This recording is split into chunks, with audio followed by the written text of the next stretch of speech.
दोस्तों नमस्ते। आज बहुत जल्दी कर दी सरकार ने। इतनी जल्दी करने की भी जरूरत क्या थी? यही एक सवाल मेरे मन में आता है। हम बात कर रहे हैं महाराष्ट्र के सहकारिता में जो शीर्षस्थ बैंक है कोऑपरेटिव वाली महाराष्ट्र राज्य शिखर बैंक के घोटाले के बारे में। साथ ही साथ महाराष्ट्र के सहकारिता वाले शुगर फैक्ट्रीज में हुए घोटाले के बारे में। इसकी सीरीज ही मराठी में और हिंदी में दोनों जगह हम चला रहे हैं। इस मुद्दे को आसान तरीके से समझाने की कोशिश कर रहे हैं। दोस्तों, महाराष्ट्र में शिखर बैंक में घोटाला हुआ, इसकी चर्चा शुरू हुई। चर्चा के बाद कुछ ऑडिट हो गए, कुछ इंक्वायरी हो गई और इस इंक्वायरी के बाद कुछ व्यक्तियों पर, मतलब शिखर बैंक के संचालक तथा शुगर फैक्ट्रीज के संचालक तथा इन दोनों संचालकों को संचालित करने वाले संचालक, इनके ऊपर क्राइम रजिस्टर्ड करने का फैसला लिया गया। कोर्ट के ऑर्डर आई। कोर्ट के ऑर्डर के लिए कुछ अच्छे लोग, सामाजिक काम करने वाले लोग कोर्ट में चले गए। उनके आवेदन से, उनकी याचिका से, पिटीशन से कोर्ट ने ऑर्डर कर दिया। ऑर्डर करने के लिए बहुत अच्छे आधार थे। जोशी नायर ऑडिटर रिपोर्ट था जिसमें बहुत सारे मुद्दों को उठाया गया था।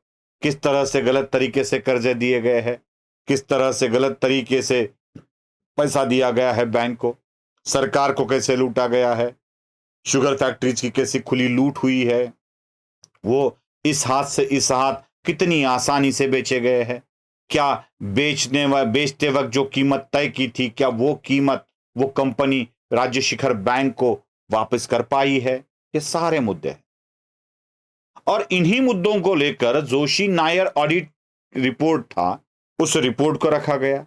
जोशी नायर के ऑडिट रिपोर्ट के बाद सहकारिता के धारा 83, धारा 88 के तहत इस बैंक की इंक्वायरी की गई और इंक्वायरी के बाद कोर्ट का फैसला आया। ये पिटीशन हुई, पिटीशन के बाद कोर्ट का फैसला आया। कोर्ट ने सुनाया कि आप जाओ, क्राइम रजिस्टर्ड कर दो। तो कोर्ट के आदेशानुसार, अब मैं तारीखों पर आ रहा हूं और जल्द क्यों किया यह बात दिखा रहा हूं। कोर्ट के आदेश के बाद 26/8/2019 को इसका क्राइम रजिस्टर्ड हो गया मुंबई पुलिस में, इकोनॉमिकल ऑफिस विंग के पास। अब जैसे ही 26/8/2019 को क्राइम रजिस्टर्ड हो गया, इकोनॉमिकल ऑफेंस विंग मतलब ईओडब्ल्यू इसकी इंक्वायरी करने लगी। 26/8 को इंक्वायरी स्टार्ट हुई, मतलब ऐसा माना जाता है जैसे ही क्राइम रजिस्टर्ड हुआ इंक्वायरी स्टार्ट हुई। और 10/9/2020 को, मतलब एक साल कुछ दिन बाद, इसका सी समरी रिपोर्ट मतलब क्लोजर रिपोर्ट कोर्ट के सामने दिया गया। 400 पन्नों वाला क्लोजर रिपोर्ट था। 400 पन्नों वाला क्लोजर रिपोर्ट बनाना है कि न जाने 45 शुगर फैक्ट्रियों की बिक्री का मामला है, 76 संचालकों का आपको जवाब लेना है, शरद पवार से बात करनी है, अजीत पवार से बात करनी है, भिन्न भिन्न लोगों से बात करनी है, अधिकारियों से बात करनी है, बैंक के अधिकारियों से बात करनी है, शक्कर कारखाना शुगर फैक्ट्री के अधिकारियों से बात करनी है, सहकारिता के ऑफिस से बात करनी है, नाबार्ड से आपको बात करनी है, रिजर्व बैंक ऑफ इंडिया से आपको बात करनी है। मतलब न जाने कितने संस्थान जुड़े हुए हैं। सेंट्रल में नाबार्ड है, रिजर्व बैंक ऑफ इंडिया है, उसके बाद पूरी बैंक है, शिखर बैंक, राज्य बैंक, सहकारिता वाली, न जाने 45 कितने शुगर फैक्ट्री और उसके संचालक है, उनसे आपको बात करनी है। ये महज एक साल में पूरा हुआ और 400 पन्नों वाला सी समरी रिपोर्ट कोर्ट के सामने सादर हुआ। चलो हम मान लेते हैं कि यह बात एक साल में हो जाती है, लेकिन सी समरी रिपोर्ट कोर्ट के सामने प्रस्तुत करने से पहले ही और एक बात हुई है, और वो बात कौन सी है यह भी मैं आपको बताता हूं। और यह बात ऐसे हुई है कि 5 मार्च 2020 को 5 मार्च 2020 को शरद पवार का इस मामले में कोई संबंध नहीं है, ऐसा सर्टिफिकेट ईओडब्ल्यू के जांच अधिकारी श्रीकांत परोपकारी ने दे दिया। अब यह किस बिना पर दिया? तो उसी पत्र में आपको दिखेगा कि 4 मार्च 2020 को शरद पवार के वकील उनके मार्फत अर्जी करके ईओडब्ल्यू को बोलते हैं कि आप इसके बारे में क्लियरेंस करें। तो इसी पत्र का आधार लेकर ईओडब्ल्यू शरद पवार को क्लियरेंस दे देता है। अब आश्चर्य की बात यह है कि जिस श्रीकांत परोपकारी नामक अधिकारी ने शरद पवार को क्लीन चिट दी है, उसी के प्रभाव में जांच ना हो ऐसा डायरेक्शन खुद न्यायालय देता है। खुद न्यायालय देता है। पहले एक बात।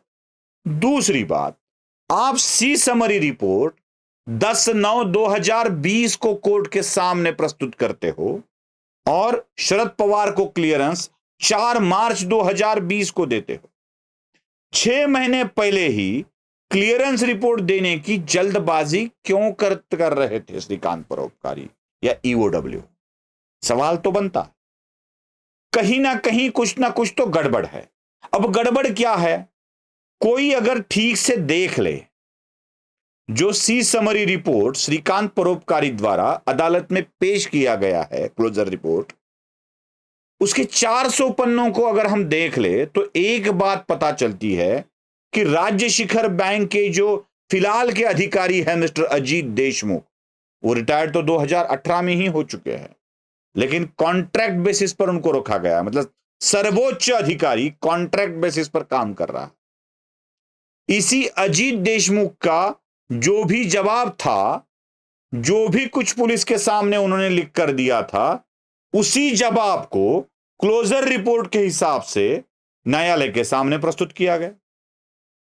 मतलब ईओडब्ल्यू की पूरी जांच अजीत देशमुख के जवाब पर ही अवलंबित थी। मतलब अन्ना हजारे क्या कह रहे हैं, ईओडब्ल्यू ने नहीं देखा। माणिकराव जाधव इस विषय पर लड़ रहे हैं, उनका क्या कहना है, ईओडब्ल्यू ने नहीं देखा। अरोरा और एक याचिका करता है, उन्होंने क्या कहा, ईओडब्ल्यू ने नहीं देखा। बस वो इंतजार कर रहे थे कि कब अजीत देशमुख अपना जवाब देते हैं और उसको लेके हम कब न्यायालय में ले जाते। और 6 महीने पहले ही शरद पवार का कोई संबंध इस केस से नहीं है, इसका ज्ञान भी हो जाता है जांचकर्ता अधिकारियों। यही एक बात मन में खटकती रहती है और सवाल पूछने को दिल करता है, बहुत जल्दी कर दीजिए आपने, इतनी जल्दबाजी की सच में जरूरत थी क्या? अगर यही सवाल आपके मन में है तो जरूर पूछिएगा, क्योंकि यह सवाल पूछना भी जरूरी हो गया है। हजारों लाखों करोड़ों रुपयों की सामान्य व्यक्ति की लूट होती जा रही है।